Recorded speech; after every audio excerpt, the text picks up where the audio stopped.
दोस्तों, कतर के बारे में तो आपने सुना ही होगा, जो कि सऊदी अरब, बहरीन और यूएई के पास स्थित एक छोटा सा देश है। ये देश छोटा होने के बाद भी दुनिया के अमीर तरीन देशों में से एक है। कतर दुनिया का सबसे अमीर मुल्क होने के साथ साथ यहाँ पर प्रति व्यक्ति 1,27,523 रुपये, जो कि अमेरिका, सिंगापुर, यूएई और सऊदी अरब से भी ज़्यादा है। वहीं अगर हम बात करें हमारे भारत की, तो यहाँ पर प्रति व्यक्ति 6,390 ही है। यहाँ पर बड़ी बड़ी बिल्डिंग्स, महंगी महंगी गाड़ियाँ और शॉपिंग मॉल्स स्थित हैं, इसलिए इसको मिडिल ईस्ट का वेगास भी कहा जाता है। लेकिन कतर हमेशा से ऐसा नहीं था। चंद साल पीछे जाएं तो कतर रेत का तपता हुआ सहरा था, जिसमें गरीबी और भुखमरी जैसे हालात थे। लोगों को 2 वक्त का खाना भी सही से नसीब नहीं होता था। मगर मन में ये सवाल आता है, आखिर कतर इतना अमीर कैसे बना, इतना बड़ा ट्रांसफॉर्मेशन कैसे हुआ? जो देश अरब कंट्रीज में से सबसे गरीब था, वो सबसे ज़्यादा अमीर कैसे बना? ये जानने के लिए हमें इसके पास्ट में झांकना पड़ेगा। कतर की कहानी बाकी के अरब देशों से बिल्कुल ही अलग है। असल में ये बात है 1916 की, जब कतर के बादशाह अब्दुल्ला अस्सानी ने ब्रिटिश के साथ एक एग्रीमेंट साइन किया था।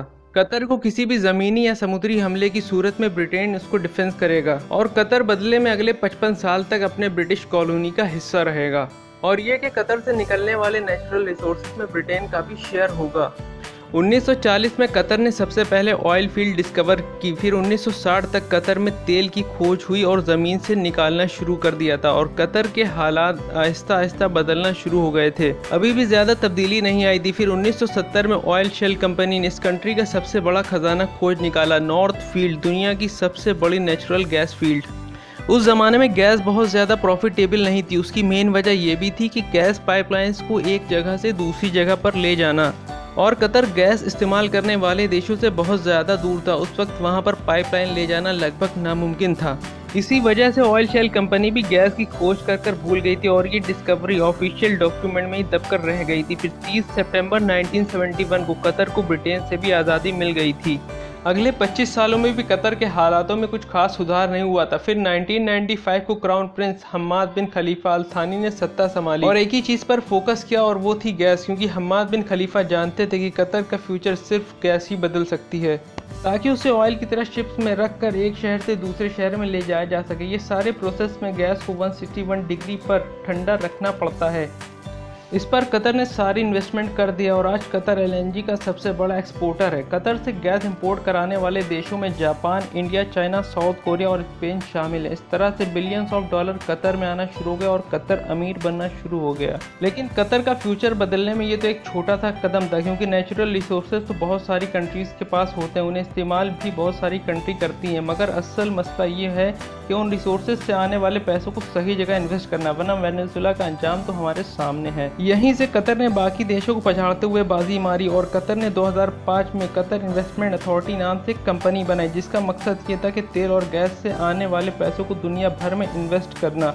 इसलिए आपको दुनिया के हर बड़े मुल्क में कतर की इन्वेस्टमेंट मिल जाएगी, चाहे वो लंदन के बड़े होटल्स हों, ऑफिसेस हों, अपार्टमेंट हो, बिल्डिंग हो, या अमेरिका के बड़े बड़े ऑफिसेस हों, मल्टीनेशनल ब्रांड हों जैसे कि Volkswagen, Barclays, Tiffany, Rosneft, Russia की सबसे बड़ी ऑयल कंपनी शेल, इन तमाम कंट्रीज़ में और कंपनीज़ में कतर की हैवी इन्वेस्टमेंट है।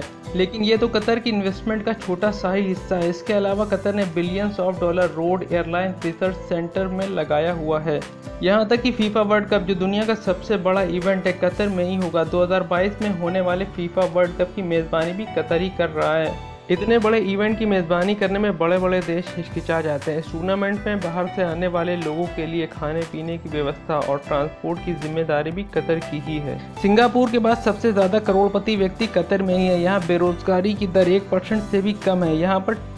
यहाँ पर रहने वाले व्यक्ति को किसी भी तरह का टैक्स नहीं देना पड़ता, यानी कि जितना भी कमाया सारा अपना। यहाँ तक कि गैस और बिजली भी सरकार द्वारा मुफ्त दी जाती है। साथ ही मेडिकल और एजुकेशन भी पूरी तरह से फ्री है। यहाँ पर पेट्रोल की कीमत सिर्फ 35 रुपये है। यहाँ पर 2 लॉ चलते हैं, पहला सिविल लॉ, दूसरा शरिया लॉ। शरिया लॉ की वजह से यहाँ पर शराब की खरीद फरोख्त पर पूरी तरह से बैन लगा हुआ है। यहाँ पर ड्रग्स और पॉर्न वीडियो पर भी बैन है। कतर में मुस्लिम आबादी बहुसंख्यक है, लेकिन यहाँ पर कोई भी व्यक्ति दूसरे धर्म की निंदा नहीं कर सकता। अन्य धर्मों की निंदा करने पर यहाँ पर सज़ा का प्रावधान है।